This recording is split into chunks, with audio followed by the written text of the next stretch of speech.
అందరికీ నమస్కారాలు. జగన్మోహన్ రెడ్డి ఒక బలమైన నాయకుడు, దాంట్లో ఎటువంటి సందేహం లేదు. నాయకత్వం ఉన్నటువంటి ఒక బలమైనటువంటి వ్యక్తి, ఇది ఎటువంటి సందేహం లేదు. కొన్ని నెలల వరకు ఆయన ఒక స్థిత ప్రజ్ఞత, ఒక కన్సిస్టెన్సీ మెయింటైన్ చేసేవాడా అంటే అవుననే చెప్పాలి. ఒక నాయకుడిగా, ఒక కన్సిస్టెన్సీగా ఎన్ని ఒత్తిడులు ఉన్నా, ఎన్ని ప్రెజర్స్ ఉన్నా, ఒక ముఖ్యమంత్రి హోదాలో ఎటువంటి చాలా మనకు తెలియకుండా తెలిసి ఎన్నో ప్రెజర్స్ ఉంటాయి. అవన్నీ తట్టుకొని నిలబడి ఒక కన్సిస్టెన్సీ మెయింటైన్ చేస్తా స్థిత ప్రజ్ఞత ఉన్నాడా అంటే అవుననే చెప్పాలి. వాస్తవానికి ఇవన్నీ ఉన్నాయి. కానీ ఎందుకో ఒక 2-3 నెలల నుంచి ఆయన యొక్క మాట్లాడే విధానం కావచ్చు, ఆయన యొక్క బాడీ లాంగ్వేజ్ కావచ్చు, ఆయన యొక్క కళ్ళల్లో చూస్తే ఒక తెలియని భయం అనేది వస్తుందా అని అంటే, బస్సు యాత్ర తర్వాత, సభలకు సిద్ధం అనే యాత్ర తర్వాత, ఎస్పెషలీ నామినేషన్ వేసిన రోజు ఆయన మాట్లాడిన విధానం, మాట్లాడిన టాపిక్స్, ఎవరి మీద మాట్లాడారో ఇవన్నీ కానీ ఒకసారి ఆలోచిస్తే ఖచ్చితంగా జగన్మోహన్ రెడ్డి కళ్ళల్లో భయం, ఫ్యూచర్ మీద భయం అనేది ఏర్పడిందంటే అవుననే చెప్పాలి. లేదు, దశల వారీగా ఏదో సామెత చెప్పినట్టు, సినిమాలో చెప్పినట్టుగా, చంద్రముఖి సినిమాలో చెప్పినట్టుగా రజనీకాంత్ దశల వారీగా ఆయన యొక్క నిజస్వరూపం బయటపడతా ఉందా అంటే ఏమో. ఎందుకంటే ఆయన మాట్లాడే పద్ధతులు, మాట్లాడే విధానం అనేది కొంచెం దారుణంగా వెళ్తూ ఉన్నాయి, దిగజారుతనానికి వెళ్తున్నాయి. అది ఆయన భయం వల్ల మాట్లాడుతున్నారా, లేదా ఆయన నిజ స్వరూపాన్ని బయట ప్రజలకు తెలియజేస్తున్నారా అనేది అదొక క్వశ్చన్ మార్క్. ఇప్పుడు ఈ విషయం ఎందుకు చెప్పుకోవాల్సి వస్తుందంటే, నామినేషన్ రోజు అందరిని వేస్తారు, బాగానే ఉంది, అక్కడి వరకు బాగానే ఉంది. అసలు ఫస్ట్ ఆఫ్ ఆల్ నామినేషన్ రోజు అంత పెద్ద సభ పెట్టి సొంత అక్క చెల్లెలను తిట్టాల్సిన అవసరం లేదు. సింపుల్గా నామినేషన్ వేసేసి ఆ రోజు వచ్చి ఏదో నేను పులివెందులకు 5 సంవత్సరాలు ఇది చేశాను, మళ్ళీ గెలిస్తే మళ్ళీ ఇంకా ఇవి చేస్తాను అని దాని మీద ఫోకస్ చేస్తుంటే సరిపోయింది. కానీ ఆయన అవన్నీ పక్కన పెట్టేసి సొంత చెల్లెలు షర్మిల గారి మీద ఎక్కుపెట్టి బాణాలు వల్లడం జరిగింది. ఏదో పసుపు రంగు చీర కట్టుకొని చంద్రబాబు నాయుడు కలిసినట్టుగా, వాళ్ళ కాళ్ళకి మోకరిల్లినట్టుగా, వాళ్ళతో కలిసినట్టుగా, వాళ్ళ స్క్రిప్ట్ ఈమె చదువుతున్నట్టుగా,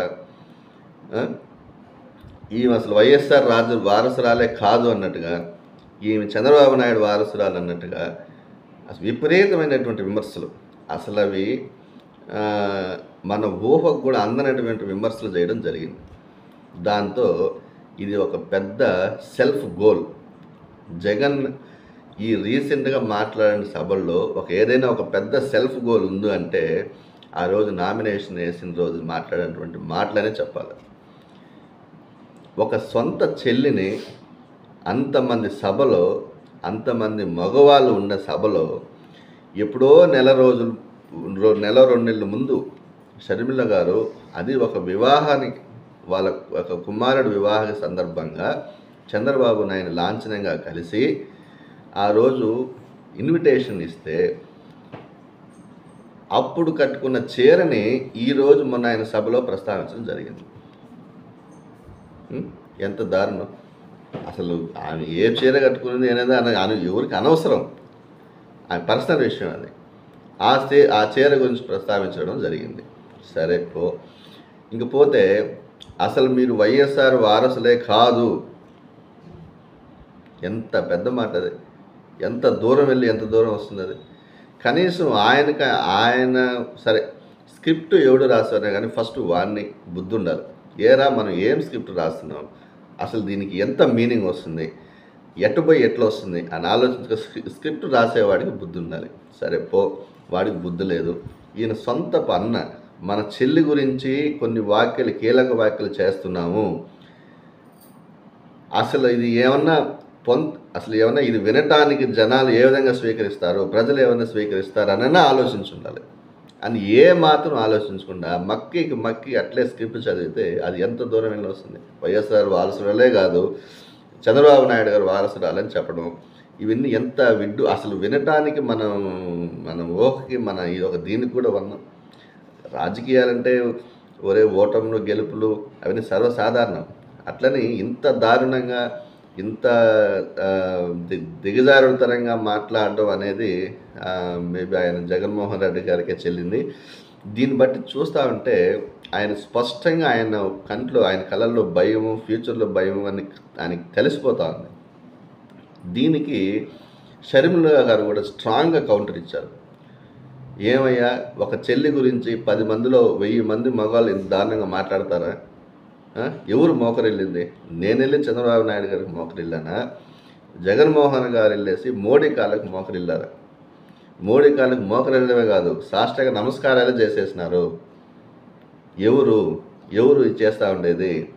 అసలు రాజశేఖర్ రెడ్డి పేరుని సిబిఐ ఛార్జ్షీట్లో చేర్చింది కూడా జగన్మోహన్ రెడ్డి గారి లాయరు సుధాకర్ రెడ్డి అని కొన్ని నిజాలు కూడా బయటపెట్టడం జరిగింది. సో ఈ విధంగా జగన్మోహన్ రెడ్డి గారు రాజకీయ క్రీడకి ఎవరు మినహాయింపు కారు. అది తండ్రి అయినా సరే, బాబాయ్ అయినా సరే, చెల్లి అయినా సరే, అక్క అయినా సరే, లాస్ట్కి తల్లి అయినా సరే, ఎవరు కూడా మినహాయింపు కారు అనేసి ఆయన నోటితో ఆయనే చెప్పడం జరుగుతుంది. ఒకానొకప్పుడు ఆయన జైల్లో ఉన్నప్పుడు 3000 కిలోమీటర్లు నడిచింది ఎవరు? షర్మిలమ్మ కాదా? ఆ రోజు పార్టీకి అవసరానికి వచ్చినటువంటి షర్మిలమ్మ ఈరోజు ఇంత నిర్దాక్షిణ్యంగా ఇంత తిట్లు తినడం అనేది ఎంతవరకు సమంజసం? ప్రజలు ఎంతవరకు యాక్సెప్ట్ చేస్తారు? ఇవన్నీ ఆలోచించాలి. రాజకీయాలు ఉంటాయి, పోతాయి, కానీ ఇట్లాంటి దిగజారుడుతనంగా మాట్లాడడం అనేది మాత్రం ఒక జగన్మోహన్ రెడ్డి గారికి చెల్లింది. తర్వాత ప్రజలు అనేది నిర్ణయిస్తారు. నమస్కారం.